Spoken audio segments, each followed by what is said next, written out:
when does the mindset shift take place is what I'm trying to, that's what I want to know about. When does this mindset shift take place, and what brings about that mindset shift? What do you think it was? When you say the mindset shift, what you talking about? Father's me trying to get my thoughts together, or me transitioning while I was in there? Transitioning when you was in there, as to how much time I got to do. I am not going back to selling drugs. I am not coming back to prison when I get out. If I get out, I'm going to give my life to God. I believe it was down probably like the last 3 years. I wind up doing, the last 3 years. Because to be honest, while you in there, you really living like everybody else. So you bidding? Yes. For the first 12 years, you were just bidding? Yes. Okay. Did you go to church in there? No, actually, I didn't. Okay, so you weren't a part of the church no. community. Okay. You know, in there, they look at that as a sign of weakness. Right. Yes. Going and being affiliated with the churches. Yes. Did you were there ever lockdowns or you know? Oh yeah, we killing, stayed stabbings. Oh my goodness. Every other week somebody was getting stabbed, and the very unit I was in, probably 2 weeks later, every other day somebody was dying over there at Coleman. Everybody know the story over there at Coleman. Right. Yeah. And now, how does that normally happen? Does that happen on the yard? Does it happen in your cell? Does it happen in the mess hall? Man, listen, I got to be honest. It happened anywhere it go down. Even the officers not equipped for it. Wow. Be honest. See, this is part of the story that people don't tell them when they're going out there committing these crimes. Because there ain't nobody there to hold your hand. Now, I want to ask you a question. You don't have to answer it if you don't want to. Yes. Have you ever seen anybody, has any type of tragedy like that happened in front of you before? Oh, yes, definitely in our unit. Actually, it was one of my homeboys. He really got stabbed up where we couldn't get in. They had to unlock him in, but it was like a one-on-one thing. And so the guy had a knife and stabbed him up, and he killed him. Wow. Yeah. Yeah, it's a lot of deaths over that Coleman. How did that affect you, happening to someone so closely? Believe it or not, though, I honestly said at that moment, I said, if I get out at that moment, I say I ain't going back no more. I had to make a transition in my mind to say I'm going to live out here or die in prison. Okay. And that's one of the most scariest things when you know you're not getting out, especially all for my cousins, my family members, all of them that got life sentences in there. A lot of them still in there. So it was at that moment where I guess that made such an impact on you, seeing your friend get stabbed to death and take his last breath, and that, you know, locked up in that situation, that would you say that was one of the pivotal moments when you was in prison? Definitely, because I looked at myself at that moment. I didn't want to die in there like that. Wow. Yeah. Wow. That's incredible to think about. So you had about 3 years left, and you said that's when you started really, I guess that's when you was getting short. Yes. So maybe you started really thinking about coming home. Yes, that's when I transitioned. I wound up going to, I went to Atlanta. Oh, so you got transferred to Atlanta. Yeah, I went to Atlanta. I went there to the USP for a while, and then they sent me up at Yazoo. Yazoo, Mississippi. Yes, I was in Yazoo. Then probably about 3 years at Yazoo. I went through the drug program over there.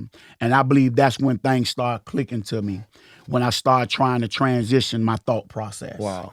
Okay. How was your time at Yazoo?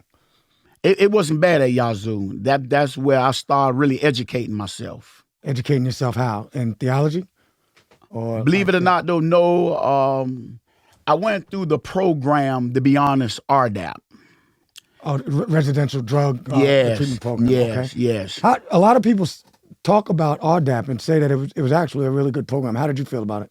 Believe it or not, though, that was the very moment that I believed that the transition came on in my life. RDAP? Yes. Wow. Yes. Why so? Because, believe it or not, though, it took me to a place that I had to start examining myself. Okay. Because I was trying to understand why I keep getting in trouble, why I keep repeatedly going in prison. And I had to do something to make a change in my life because I didn't want to die in prison. Wow. So do you think, or would you say that is one of the main things that people have to do in order to be able to release themselves from like a mental prison. So many of us go through, like, we're literally in mental prison. We might be out here in the free world, but it's our thinking and our perspective that kind of has us locked up. Would you say it's like examining yourself that people have to be able to do? Oh, definitely. I would truly say that, because once you look at yourself and now you got to understand, do you want a future? And at that very moment, when I went through the program, they was helping me with my criminal thinking. I didn't understand. I had a criminal thinking of thinking that I can be able to commit crimes and be able to get away with them. That's what the criminal thinking is? A process. Yes, it's it is. A process. Yes. What else did you learn about yourself when you were when you started examining yourself? Believe it or not, though, I started taking college courses as well. And so after I transitioned. What type of courses? I started taking life skill courses on try to adapt, because at this time there I would be considered a career criminal. Do you think, were you institutionalized, would you say? I wouldn't say I would, even though I did so long, I said no, because I stayed in the free world. At the time I had my cousins. They was always sending me mail, keeping me up to date. And so I was getting a lot of mail from society. So by me reading, I'm a reader. And so now I always escape through reading. Okay. Yes. And that's how I was able to get out. When I got out, I transitioned. Actually, when I went to the halfway house, I stayed the whole time in the halfway house. And then once I got out, how much time was the whole time? How much time did you do in the halfway house? I done the whole time. I could have got out. I'd done the whole 6 months. Oh, you got 6 months. Okay. Yes. All right. What advice would you give to people about, who's struggling? Do you feel that, let me ask you this, do you feel that most people are afraid to kind of examine themselves? Do you think they're afraid of something? Or what is the reason why it's so hard for people to be able to like look into their inner self and examine themselves? But most people who don't examine themselves, they don't give themselves an opportunity. Anytime that you cut yourself out and you don't give yourself an opportunity, that's what deters your thinking process. You got to understand you're already at a low point of your life.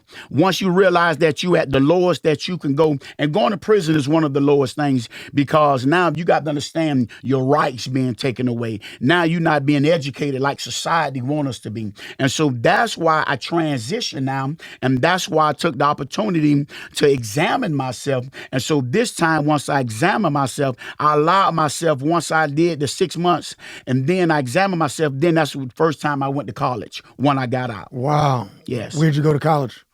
At Central Florida in Ocala, Florida. That's awesome. And what did you major in?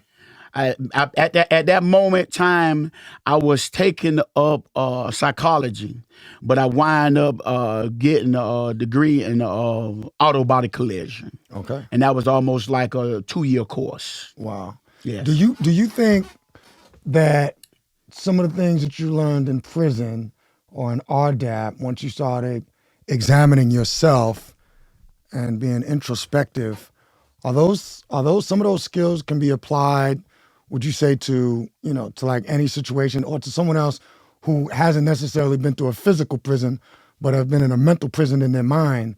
Could you take some of those, could someone use those same skills?